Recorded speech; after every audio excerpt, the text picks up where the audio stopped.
Good afternoon. I'm Trudy Murata, volunteer community ambassador with AARP Virginia, and I want to welcome you to our disaster preparedness webinar this afternoon, and thank you for joining us. For more than 60 years, AARP has been a wise friend and a fierce defender of helping individuals to ensure that their money, health, and happiness live as long as they do. The life you've built is worth protecting, and AARP is here to help you prepare for disasters. Every year, the United States observes National Preparedness Month in September to remind individuals to be ready for any man-made or natural disasters that could affect them, their homes, communities, or businesses. This month aims to reduce the fallout of large-scale emergencies by preparing every person, young and old. National Preparedness Month helps people prepare by giving them the tools and information they need so that when a disaster comes around, people know what to do and can be assured and know where to go to keep themselves and their families safe. Every second counts in an emergency, and making it crucial to have a game plan in the event disaster strikes.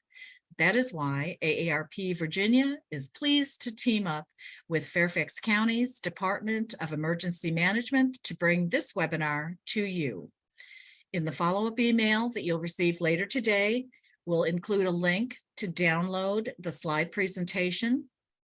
We are in Zoom webinar mode, so I'm unable to acknowledge raised hands, but if you have questions, please type them in the Q&A box and we will address them at the end of the presentation. I also want to note we have closed captioning enabled, so that is available on the bottom of your screen if you would prefer to listen and watch the program using closed captioning mode. Joining us today is Courtney Arroyo, who serves as Community Engagement Manager at Fairfax County's Department of Emergency Management and Security. Courtney is a certified emergency manager who is dedicated to serving all of us here in Fairfax County. Courtney earned a bachelor's degree in political science, a Master of Public Administration, and a certificate in Homeland Security and Emergency Management. And I feel safe knowing that Courtney is protecting me here in Fairfax County. So with that, I'll have Courtney come on screen and turn the program over to her. Courtney, welcome. Thank you for helping us with this today. Thank you, Trudy. I truly appreciate it. Thank you for the great introduction. So as Judy said, my name is Courtney Arroyo. I've been with the Department of Emergency Management and Security for 5 years, and I have worked in emergency management for the past 8 years. So this is not something completely new to me, but I do want to, share some wealth and knowledge. I'm just going to turn my camera off so that I can see the whole screen here, but you'll still hear me keep talking. I do want to start and caveat this presentation by letting you know that just because you live in another part of the country doesn't mean this information doesn't pertain to you. A lot of what we're going to talk about today are general preparedness opportunities for you to participate in. So we might talk about some hazards that might not affect your area, or there might be some hazards in your area that we don't necessarily worry about at the top of our list. So if you have any questions, just let me know, but stay tuned and kind of let us know how it's going. So today, our workshop goal is just to increase awareness of meaningful actions that anyone can take to prepare for, respond to, and recover from emergencies. These actions help to make us all resilient. And by being more resilient, we are able to deal with, the different things that we might face, whether it is a man-made disaster or a natural disaster, and even an everyday emergency. So we'll talk a little bit about those and how we can help ourselves. In Fairfax County, we do have a program called Ready Fairfax, and that's our preparedness program. And we use this program to go out and deliver community presentations. We go out to different fairs and events, and we love to partner with other organizations within the community, and really even nationally, to deliver emergency preparedness information to the greater public. So here's our 3 modules that we're going to go through today. First, we're going to talk about emergency preparedness. Second, we're going to talk about the importance of records and key contact information that you're going to want to put together. And then third, we're going to talk about some scams that happen after disasters and how we can prevent them and also report them.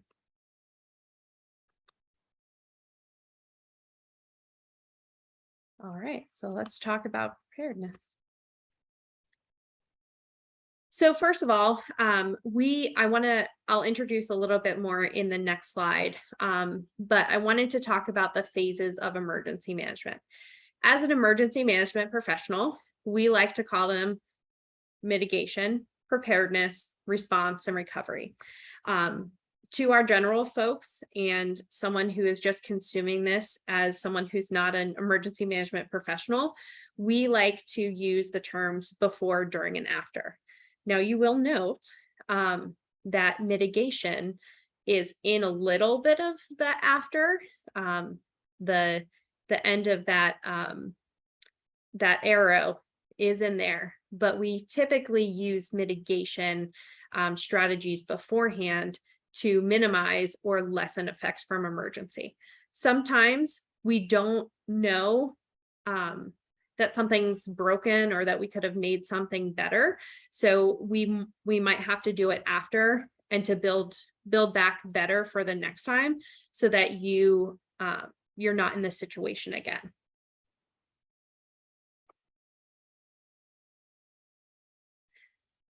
So in Fairfax County, we have written what we love to call the Citizen's Guide to Preparedness. Every jurisdiction around the whole country has what we call an emergency operations plan. And that is how, wherever you're living, those individuals who are leading your jurisdiction, that's how they're going to respond to emergencies. And this is really a whole jurisdictional effort. It is not just emergency management. We just happen to be the coordinating agency in this. So we were tasked with trying to make an emergency operations plan for residents. So our community emergency response guide came out in September of 2019. So we kicked it off during Preparedness Month, which is super relevant for us. But this guide was really written for residents to understand how they can prepare for emergencies. We're going to walk through a couple of the steps, and you'll kind of see how simple the language is and easy to follow. But this guide is available on our website, and I know Judy will be sending you guys a link later. We also have it translated into several different languages. So our top languages here in Fairfax County are Spanish, Mandarin, Korean, Arabic, and I'm missing one. I'm blanking on one, but we have them all downloadable on our website. We also have all of the content that is in the community emergency response guide on the website. So you can click through the different areas on the website and actually translate it. You can actually translate the entire website, and that will give you the opportunity to translate it into more languages. So in the community emergency response guide, we're going to learn what actions we can take before, during, and after an emergency. By doing this, we have created some templates for residents to kind of use to guide you through that process. One is a family emergency plan. 2 is a business emergency operations plan. 3 is your neighborhood preparedness plan. So we'll talk about our 5 steps to neighborhood preparedness. And then at the end, we have a checklist for you to use that will help you kind of guide you and make that emergency kit so that you can take it and kind of customize it to yourselves. So from the community emergency response guide, because we couldn't just stop there, we did go on to make a business disaster resilience guide. So we took our template and a little bit that we had and we expanded it so that we could deliver this to businesses. So in there are a lot of different templates that businesses can use, and we also offer workshops for that. We also have a kids community emergency response guide. This is aimed towards our 4th graders. And in Fairfax County, we do a program called STEP, which is Student Tools for Emergency Planning. So working with the Fairfax County Public Schools and the curriculum that they're learning throughout elementary school, this is kind of geared towards that age group. And then our next youth community emergency response guide is more towards 6th grade through high school. So it has a little bit more, information in it. It has some tasks for older kids, a lot of things to get you thinking a little bit more and maybe get you a little bit curious about what emergency management is, and, give them a look into what our world looks like. So we're going to start with mitigation. So mitigation is any action that you can do to lessen the impacts of an emergency or disaster in the future. Most of these things are cost effective. So for example, I'm from New Jersey. I grew up in a shore town, and my parents had a house 2 blocks from the beach, and it didn't have quite a full basement. It was a half-raised basement, but the things that they did to kind of make sure that they were ready for hurricanes was to waterproof the basement, make sure before hurricane season that everything was serviced. There was a sub pump that worked. We had a whole house generator. So there's different things that you can do to kind of help eliminate that risk if it did come. Now, of course, we know during Superstorm Sandy, it dropped a lot of rain and there was a lot of flooding. Sometimes these things really help and sometimes they don't, but you're more likely to get a better outcome if you go ahead and do it beforehand. For example, another great example is that some people like to raise their houses so that they are off the ground.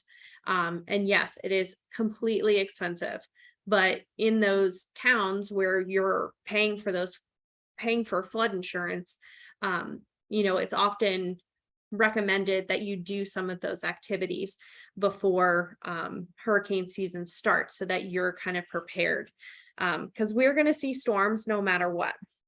Also, another example of this is really just cleaning your gutters and making sure that you have proper drainage outside your house.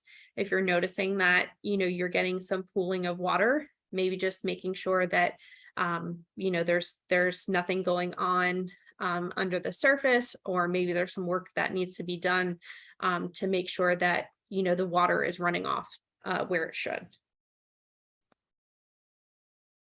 Like I said, flood insurance is one of the most important things that we like to talk about, because just because you don't live in a flood area doesn't mean you can't experience a flood.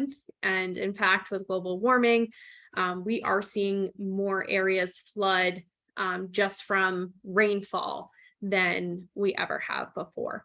So make sure you look into flood insurance. It is not in a regular homeowners insurance policy. It is a separate policy, and it does take 30 days to go into effect. So these are just some things to think about and prepare for. How to purchase flood insurance. You can go to floodsmart.gov and look at the different insurance policies and find an individual that can help you. And then also you can look at the floodplain maps there as well. And we do actually have a flood insurance webinar coming up that we are hosting. We're hosting the National Flood Insurance Program, where they're going to talk about the actual flood insurance program and kind of what it looks like in Fairfax County and why you would need flood insurance, and kind of go on from there. So we're going to talk about the 5 steps to preparedness. And in fact, in National Preparedness Month, each week usually has a theme.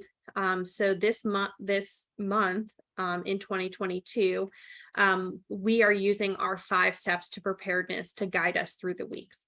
So last week we started with making a plan. So taking it simple, using the template, kind of going through what your emergency plan looks like, how you formulate it, who's involved, and so on and so forth. This week is practicing your plan. Plans are great. We can write them down. We can think about it in our heads. We can go through it. But until you actually practice it to make sure it works, it's not a solid plan. So you always want to make sure that you practice. If you have kids or grandkids, that might live in the area with you. Do they know how to call 911? Do they know your phone number? What if the power's out and their cell phone dies? Are they able to call you if they can find a landline? So these are just kind of things to think about. Making an emergency kit. An emergency kit, I like to say, is a very personal thing. Building an emergency kit is all dependent on you. So you're going to want to have your basics, your food and your water. You're going to want to have first aid supplies, maybe a radio. We suggest a weather radio. A flashlight is always great. But there's some items that you might not think about that could be very useful, like a can opener. People love to put canned goods in their emergency bag, but those pop tops don't always work. It is a great idea to put a can opener in there just in case that does fail. But you also want to consider your medication, if you have any durable medical equipment, if you use a wheelchair, if you have a powered wheelchair, how are you going to charge those batteries? Do you have extra batteries already ready to go? And kind of what's your plan for that? Staying informed, we'll talk a little bit more about that.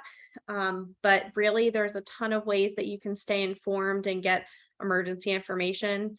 And then, of course, getting involved and being a part of your community. Even just talking to a neighbor about emergency preparedness is a great way to get connected. So here are a couple different ways that you can stay informed.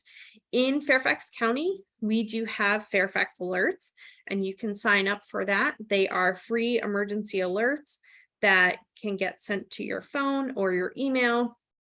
You can get emergency alerts, traffic alerts, weather alerts. Depending on what you sign up for, it is all customizable to you. We also have a functional needs guide within the registry. So once you finish that initial page, it'll ask you, do you have any additional needs? And it'll give you a selection that you can choose from.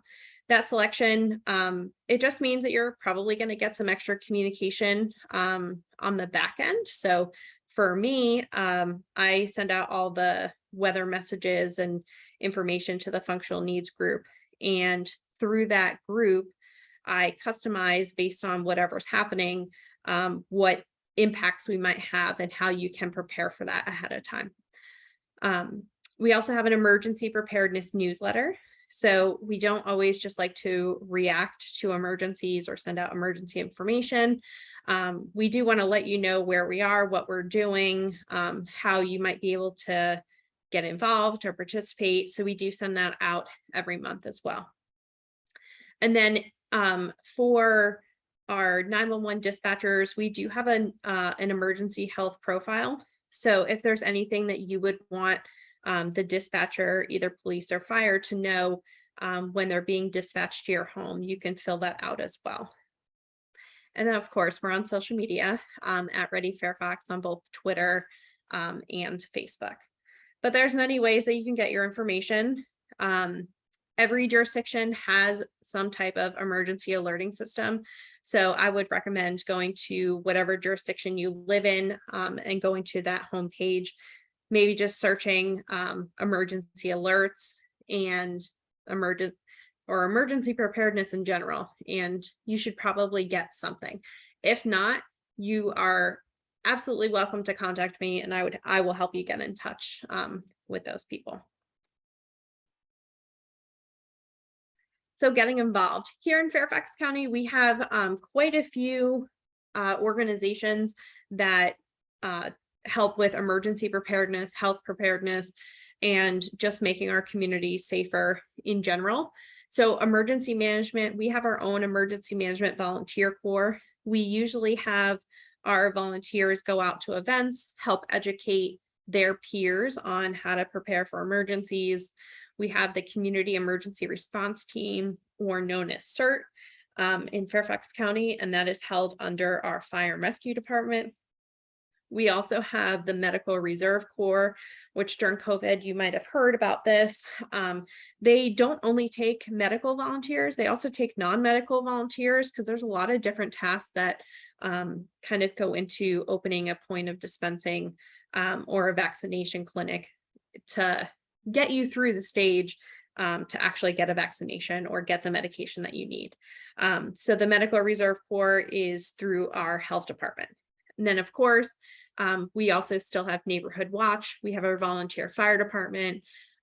We do have a local Red Cross chapter, and Volunteer Fairfax, which is our local volunteer center. And this is all in the Community Emergency Response Guide. So don't worry if you have not written everything down or you're taking notes. This is all information that's in the guide.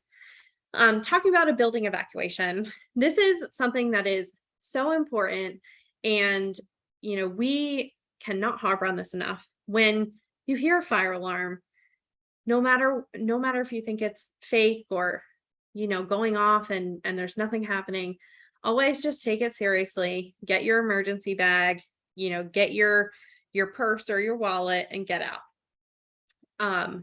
Most of the time people don't take it seriously, and that's when rescues need to be done, especially if you live in an apartment building. Get out when you can and stay out and wait for emergency services to come. Area evacuation, we don't see a whole lot of this in Fairfax County because we only have part of our county that is kind of touching the Potomac River. We have one area that particularly floods, but we do have a new levee in that area. So we are hoping that that kind of flooding will never happen again, and hopefully the levee will work and do its job. But in any event, we would advise individuals on what to do to leave the area and where to go. So lockdown, this refers to just protecting yourself. There could be an active shooter or, an active assailant that is, committing an act of violence in the area. So, protect yourself. We always say, we use like the terms run, hide, fight. So get out if you can. If you can't leave and you don't have a clear route to leave, you can hide. If you come up against, someone who is committing those acts of violence and you have the ability, to fight, it's always, best to try to get that person to stop if you can.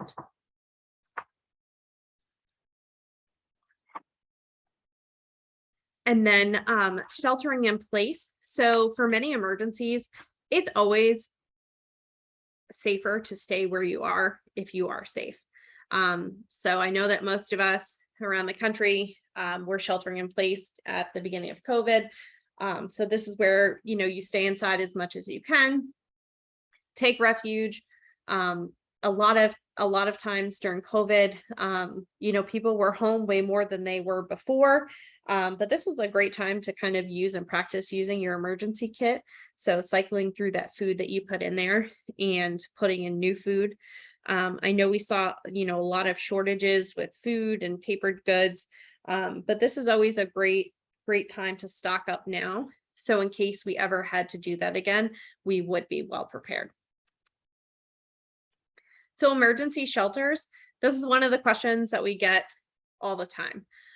Here in Fairfax County, we do have pre-identified emergency shelters. They are not open to the public on a regular basis, nor do we share the information of where they are until we actually need them. We don't want people going somewhere during an emergency because they assume that it's open. So we reserve that information just when there's an emergency, and we would get it out in many different ways to the affected population or the affected area within the county, but we don't publicize that. But it is always great. Your go bag, it's great to bring it to a shelter if you ever do have to go, just so that you have some of your own personal items. And yes, we do accept pets. We do have a limited capacity to accept pets. But we continue to work on that. And that is something, we know that pets are a part of your family, and we encourage you to prepare your pets just as you are preparing yourself.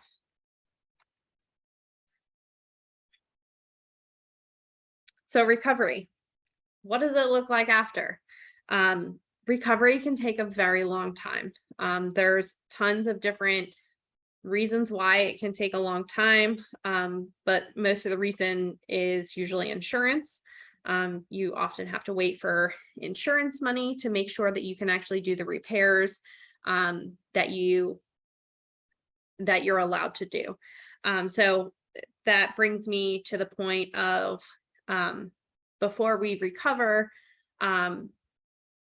we want to use one of those mitigation strategies up front to make sure that we do an inventory of our home, which will make the insurance process faster during recovery. But we also want to make sure that we have enough insurance. So going through those itemized things in your house that are valuable, so that during an emergency, you're not trying to remember what was in, the cabinet next to the sink, or what kind of dishes you had. Because when you really look at it, if you add all of those things up, they get very expensive to replace. There is also a differentiation on insurances for replacement value versus actual value. You want to make sure that you have replacement value, because I can tell you the same couch that I had bought a couple of years ago is like $300 or $400 more than it was before. So you want to make sure that your insurance money is actually enough to replace and help you rebuild as fast as possible.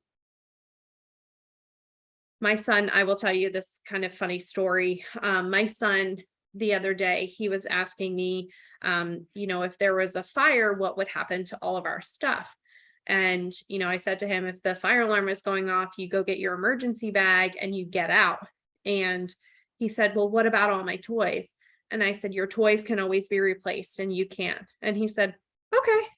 He said, so I would get new toys? I said, yeah, if your toys weren't here anymore, we would have to get new toys, but it's just stuff. I said, the important thing is you. And he was really able to, I think for the first time, comprehend that it's really important just for him to get out and, stay out and let the professionals do their jobs. So module 2, we're going to talk about key resources or key records and contact information. So before a disaster, it is always great to make copies of these things. You really never know what you're going to need until you need it. There are a lot of different things that you might want to put in your emergency bag, or you might want to have it, digitally on a flash drive. But here are just a couple things that we would suggest putting in there. Your driver's license. So in case you do actually have to go get a new driver's license, you have the driver's license number. A lot of these numbers make things a lot faster in the process, rather than not knowing them and kind of having to go through a much longer process to kind of figure out where you start from. Your birth certificate, marriage certificate, your vet records for your animal, your social security card. These types of things, you're going to need to kind of, prove that you do own the dog that is now at the shelter that you want back because you found a temporary place to live that accepts pets. Your marriage certificate. You might have things that were done and are under your previous name, but because your name has changed and you never went back and changed those documents, you might need your marriage certificate to prove that you are actually that person and your new last name is X, Y, and Z because you got married. So there's a lot of different things that that you could use. In addition to that, no matter where you live, you want to make sure that you have financial records. So knowing your bank account, knowing how to get access to your bank account, your insurance policy information, tax statements. So if you've filed taxes recently, you will probably be able to get them online, which is a great resource. But you want to make sure that you know those passwords and how to get into that stuff. One thing that does happen, and I think, we do a pretty good job, trying to communicate this, but just because there is a disaster doesn't mean you can stop paying your mortgage. Mortgage payments still happen no matter what condition your house is in. So that's why it's always important to kind of give that insurance policy a look over and make sure that you understand, where, what you're responsible for, what is covered, what's not covered, and so forth. It's kind of like car insurance. One of the things that people always forget is gap insurance. So if you were to go out and buy a new car today, and in 2 weeks from now, you got into an accident and you didn't have gap insurance, you're still required to pay for the car that you bought. So it's always great to just get that extra insurance policy so that in case, you aren't done paying off the car, you can still use the insurance money and recover. Again, just health information is also super important. Know who your doctors are, know what prescriptions come from what doctors, because emergency management professionals will call in, those professionals. So from the health department and from other agencies to come in and help us fill those gaps. So knowing where you got your prescriptions from, knowing the doctor's information, it makes things go by so much faster.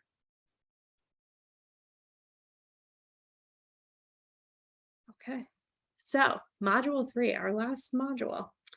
We're going to talk about scams after disasters. So after Katrina or post Hurricane Katrina, we saw a lot of scams happening after Hurricane Katrina. There were a lot of different ways that people got scammed. They got more money than they were supposed to. So the government has really done a lot of work on the back end to try to prevent this. One of the things that you will always see after a disaster or a widespread emergency is that, contractors are looking for business. They will want to go knock door to door. They'll try to tell you that they've done work for one of your neighbors. Your neighbor was super happy. Why don't you just give them a deposit? That way they can get you on their schedule to begin work.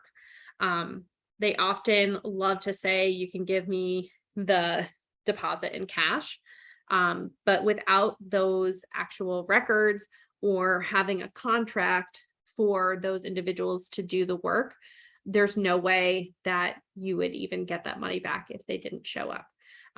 So don't give any deposits for work before they begin. Don't let any work begin until you have had approval from your insurance company either, because there might be some things that you want done, and you're going to use this time to do some mitigation efforts to make your house stronger than it was before and reduce the risk. But if you haven't gotten cleared from your insurance company and those things begin, you might be liable for part of that bill. With contractors, in Fairfax County, we have a register of contractors, and you can always call and check to see if they are actually licensed contractors. You can also ask them for their credentials. Insurance fraud. Never give anyone insurance information. I don't care if they say they're a caseworker, if they come knocking on your door and say they're from FEMA and they want to help you, do your insurance. You should be the only one contacting your insurance and making those claims. So make sure that you have a pre-established relationship, or some of these bigger companies now, they have direct lines if you were affected by a disaster, for you to call in. So it's always really important just to try to keep up to date with that and know how you would get in touch with them beforehand. Charity scams. There are a ton of organizations out there that you can donate to on a regular basis. We all know kind of the top ones that we're able to kind of donate to with confidence. But then there's some out there where individuals just post like on a GoFundMe or on some kind of donate button, and it's not actually going towards the cause. So you want to make sure that you are donating to a reputable foundation or charity, and make sure you do get a donation receipt with that so that you have record that you did actually donate money. Fairfax County will always, after a disaster, post an emergency blog that will give out the information of, if we're collecting donations, where we're collecting them, what we're looking for. And then also there will be opportunities to provide financially versus the individual items. So these are always really good things to kind of think about. And you don't want anyone to steal your credit card information if you're trying to donate to a charity. So just be careful and super conscious of what you're doing. So like I said, oh, sorry, hold on, let me go back one. So like I said, after Hurricane Katrina, there have been a lot of different scams. Since Hurricane Katrina, the National Center for Disaster Fraud has been created, and that is a federal agency who does help track and put out real information about what you can expect if you're getting assistance from FEMA. As you can see, like in Hurricane Katrina alone, federal prosecutors charged over 1,300 disaster fraud cases in 49 different districts. So there's a lot of, different ways that people can be scammed, or even, get extra funding when they shouldn't get it. But you can always report it.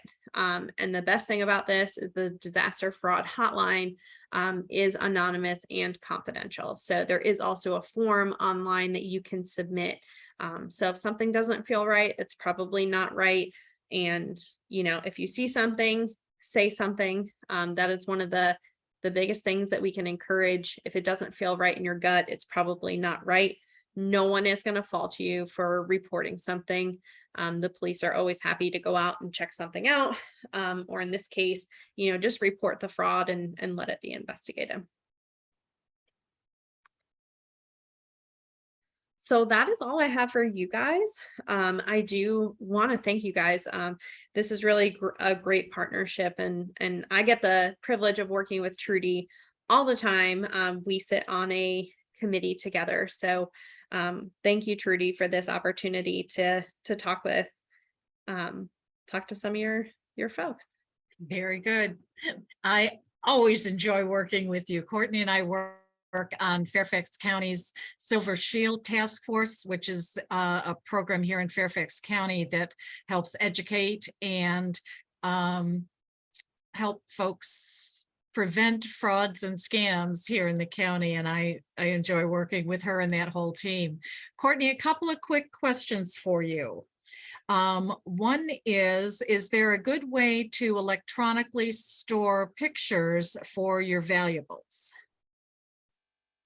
So I would say, I know on Google, you can, on Google Docs, there is a way for you to password protect documents that only you can see unless you share them with someone else. So I would say that that's a good way. You can also put it on a flash drive. So it's not so much saving it on your computer, but it's saved to a flash drive. And that way you can get to it if you need to. Okay. Along the same lines, do you have any recommendations or suggestions for impermeable boxes or bags where individuals could store documents, IDs, other items that would be weatherproof, waterproof, what have you, in the case of an emergency?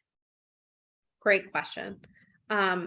So if you are in the area and you would like one of these document bags, we will be at the Burke Festival this weekend, all day Saturday and Sunday, and I will have them with us. But these are things that you can also buy online, and they do make what we just call them document bags, and they are sealable bags that are water resistant and supposed to be waterproof. If I were you, I mean, I wouldn't be testing it unless I needed it. But you can certainly go test it if you want to. I know a lot of people do like those fire boxes, those big black boxes that you can put information into. I will say with that, there's only one trouble with that, and that is if it's not safe for our fire department to go and get that item from the location that you have it, it's not going to be a priority because we can't put people in danger to try to go get that. So if you are going to use that as your option, I would put it with your emergency bag as something you can kind of grab and go, because you might not get it until the rubble starts getting cleaned up, depending on what the emergency is. Okay. How about suggestions as to what would go into a first aid kit? Oh, good question. So many different things can go into a first aid kit. And I would say it definitely depends on the person. I know that my son would love to have Spider-Man Band-Aids other than, just regular old Band-Aids. But I think one of the things that you would consider is if anyone has any medical needs. So doing some of those, kind of like check-in activities, like does anyone have diabetes? Does anyone, have any medical equipment that they need to change out? Besides that, I would just get your regular old first aid kit that you could buy at the store. You can always add to it if you see a defect. One of the things that some of our CERT volunteers love to talk about is that you always forget like putting bug spray in there because you never know what time of day an emergency is going to happen. So if you're standing outside for a couple hours while you're trying to figure out what the emergency is, bug spray is always a good one. Same kind of concept, but sunscreen during the day. So those are the things that I would say we don't carry with us to emergencies, but they are great if you have them yourselves. Very good. You just mentioned the CERT volunteers. We have someone who is interested in the CERT training, and CERT is Community Emergency Response Team. Yes. Did I get that right? Okay. You did. Yeah. For those of us that are here in Fairfax County, do you have a calendar of how often that training is offered, and is it offered to people of all abilities? It is. So anyone can take the training. They do offer it several times a year. It is a time commitment. There are several sessions that you will have to attend, but it is really fun and it's really great.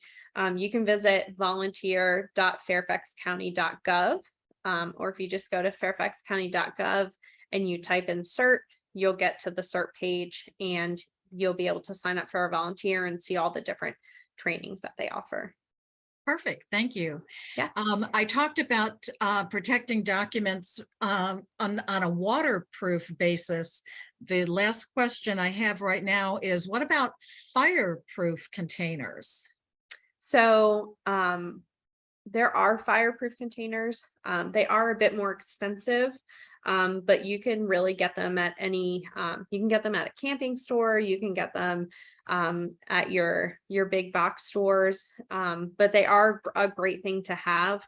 Again, if you were just going to use them, we suggest putting them near your emergency kit and not on the furthest shelf in your back bedroom, where it would be super hard to access if there was an emergency. I'm thinking back this past winter when so many people got stuck on I-95 between Springfield and Fredericksburg. How about emergency things to keep in your car? Good question. And yes, I totally should have touched on that. But yeah, we do suggest that you have an emergency kit in your car. Before the winter months or before any kind of travel, you will want to make sure that you get your car serviced and make sure there's nothing wrong with it. But putting that emergency kit in your car could be crucial. Honestly, for my car, I have just a replica of my emergency bag that I keep at home. It's in a backpack so that in case I did have to leave my car, I could throw that backpack on my back. But it does include some additional items like the road flares. I do have like a bigger flashlight in case I needed it. I have some extra blankets, not just the foil blankets, but I actually have a couple blankets just in case it does get cold. Food is tricky in the car because sometimes you can get food, granola bars and stuff that can melt. So if you can try and find some food items that don't melt, that's always great. Keeping a case of water. I always have a case of water in my car. My son loves to tell me every time I get in the car, he's thirsty and he needs water. So I feel like I'm constantly replacing, that case of water, but I always have water in the car. So if you're thirsty, I know I can give you water. So a lot of these things, it's just more of whatever kind of works for you and your family. I would say also keep in mind allergies to food. So you want to make sure that you're packing food and snacks that, for example, your kids will actually eat. I don't know about you guys, but my son's taste buds seem to change every week. One week we like peanut butter and the next week we don't. So that is kind of one of those things that I do have in our emergency bag because it's very high in protein and will make you full. But this week my son is telling me he doesn't eat peanut butter, so that wouldn't do me any good. I will tell you, he will look in his emergency bag pretty often, just to make sure he does have his snacks in there, because that is very important to him. But if you're going on a cross-country trip or you're going to be in the car for a while, if you don't have a specific emergency kit for your car, take the one that's in your house, your go bag, and put it in your car. You never know when you're going to get stranded. You never know what's going to happen. It's always kind of the same rule, whether you're leaving your house or you're going on vacation, just throw it in there. It can never hurt. Exactly. And I think the important thing is everything that you've just talked about are things that you can prepare for now. Don't wait until the snow starts falling to run out to the store and get batteries, water, toilet paper, and beer, and wine. But these are things you should have on hand now. Water doesn't spoil. You can buy 3 days worth of food to keep in your freezer.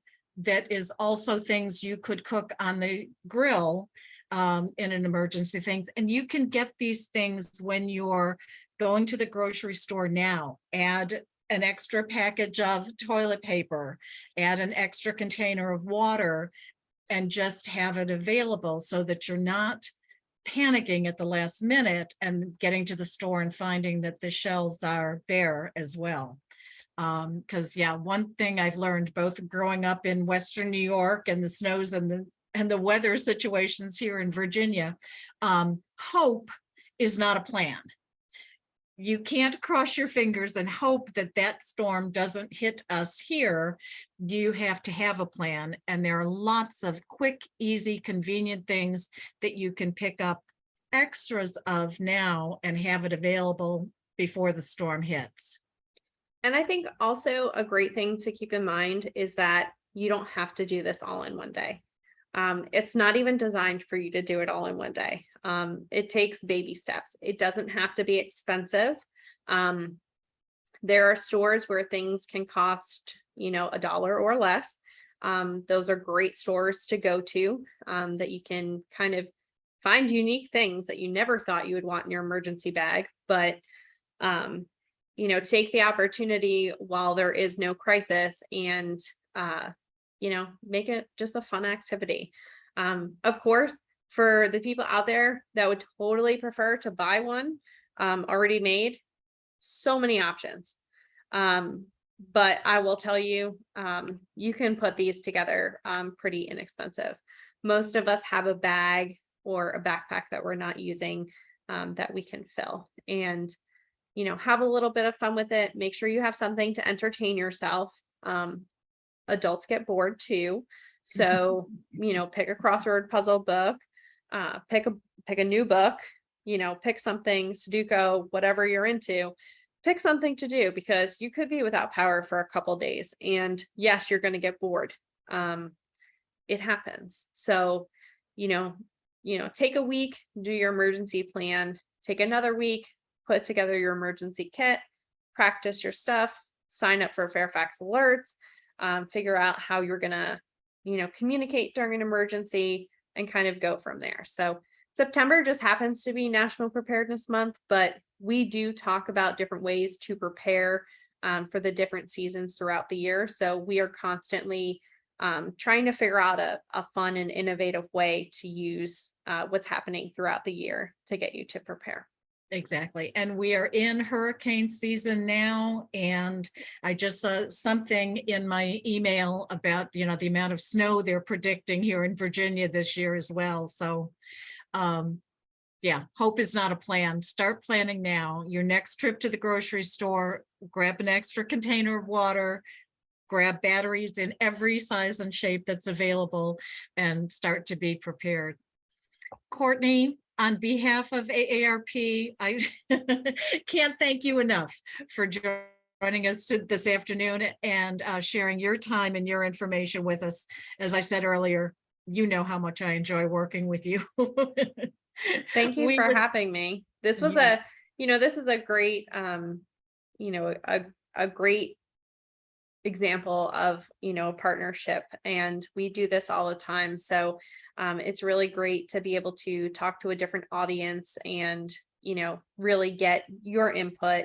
I know I sit on the committee with Trudy, and we always we're focused on scams, and I had never really thought about scams and in how I was gonna turn that to emergencies until I started researching and realized, wow, there's a whole thing that we've never talked about. So these are just opportunities to kind of expand and learn. So I learned something from Trudy every time. So thank you. We make a good team. And we had 80 people in the audience today, and hopefully those 80 people will share the recording of this information with their friends and family as well. So, and we've reached people all across the country. So thanks again, Courtney. I appreciate it. We'd love to get your feedback on our program today. In the chat box, you'll see a link to a survey. Please click on the link and take a few moments to share your feedback with us. We will also send this link to you in a follow-up email. For more than 60 years, AARP has been a wise friend and a fierce defender, helping individuals to ensure that their money, health, happiness live as long as they do. We have many virtual events that are designed to provide you with trusted information and to help you protect the health and financial security that you've built. I invite you to join us for any of these programs. You can view a calendar of our events at www.aarp.org/virtual VA. V is in Victor, IRTUALVA. Until next time, thanks for joining us. Stay protected. Go out and buy an extra thing of water and batteries right now. Take our survey, and we will see you again soon. Thanks for joining us. Have a good afternoon.